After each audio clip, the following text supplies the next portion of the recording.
सती प्रसंग में हम आगे पढ़ेंगे। देख रसाल बिटप बर शाखा, ते पर चढ़े मदन मन माखा। सुमन चाप निज सिर संधाने, अतिरिसिता के श्रवण लगताने। आम के वृक्ष की एक सुंदर डाली देखकर मन में क्रोध भरा हुआ कामदेव उस पर चढ़ गया। उसने पुष्प धनुष अपने पांचों बाण चढ़ाए अत्यंत क्रोध से लक्ष्य की ओर ताक कर उन्हें कान तक तान लिया। छाड़े विषम विष की उर लागे, छूट समाधि शंभु तब जागे। भयो ईश मन क्षोभ विशेषी, नयन उघार सकल दिश देखे। कामदेव ने 305 बाण छोड़े जो शिव जी के हृदय में लगे और उनकी समाधि टूट गई। अब वे जाग गए। ईश्वर शिव जी के मन में बहुत क्षोभ हुआ। उन्होंने आँख खोलकर सब ओर देखा। सौरभ पल्लव मदन बिलोका, अभयउ कोप कंप्यउ त्रैलोका। तब शिव तीसर नयन उघारा, चितवत काम भयउ जर छारा। हाहाकार भयउ जग भारी, डर पे सुर भये असुर सुखारी। समझ काम सुख सोचहि भोगी, भये अकंटक साधक जोगी। जब आम के पत्तों में छिपे हुए कामदेव को देखा तो उन्हें बड़ा क्रोध हुआ, जिससे तीनों लोग कांप उठे। तब शिव जी ने तीसरा नेत्र खोला। उनके देखते ही कामदेव जलकर भस्म हो गया। जगत में बड़ा हाहाकार मच गया। देवता डर गए, दैत्य सुखी हो गए। भोगी लोग काम सुख को याद करके चिंता करने लगे और साधक योगी निष्कंटक हो गए। जोगी अकंटक भय पति गत, सुनत रत मूर्छित भई। रोदत बदत बहु भातु करना, करत शंकर पही गई। अत प्रेम कर बिनती विविध विधि, जोर कर सन्मुख रही। प्रभु आशुतोष कृपाल, शिव अबला निरख बोले सही।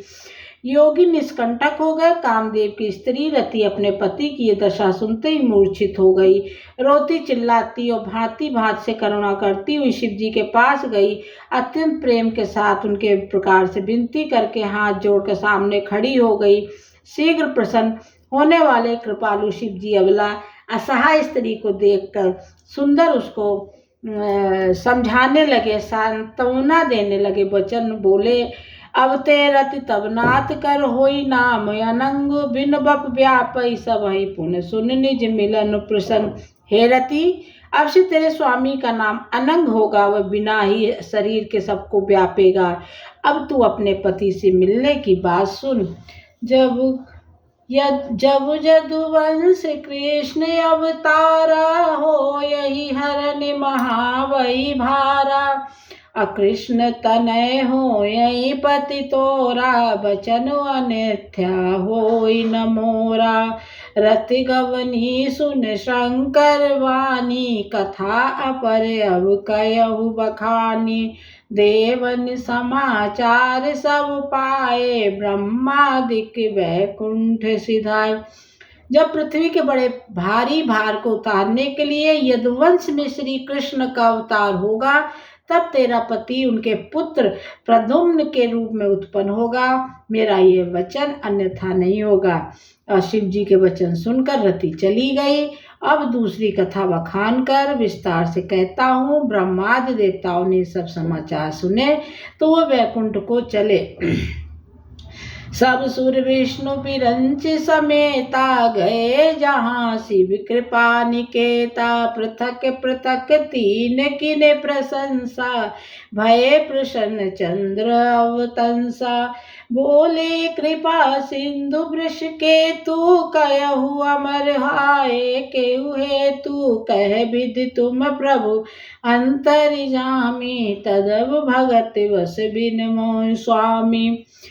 फिर वहां से विष्णु और ब्रह्मा सहित सब देवता वहां गए जहाँ कृपा के धाम शिव जी थे। उन सब ने शिव जी को अलग अलग स्तुति की। तब शशिभूषण शिव जी प्रसन्न हो गए।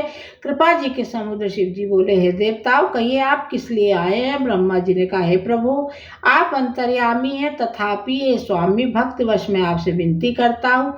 सकल सुरन के हृदय से शंकर परम उछाव, निज नयनन देखा चय नाथ तुम्हारे विवाह। हे शंकर, सब देवताओं के मन में ऐसा परम उत्साह है कि हे नाथ, वे अपनी आंखों से आपका विवाह देखना चाहते हैं। यह उत्सव देखई भर लोचन, सोई कछु करहु मदन मद मोचन। काम जार रति कहूँ बर दीना, कृपा सिंधु यह अति भल कीना। हे कामदेव के मद को चूर करने वाले, आप ऐसा कुछ कीजिए जिससे सब लोग सबको नेत्र भर कर देखें। हे कृपा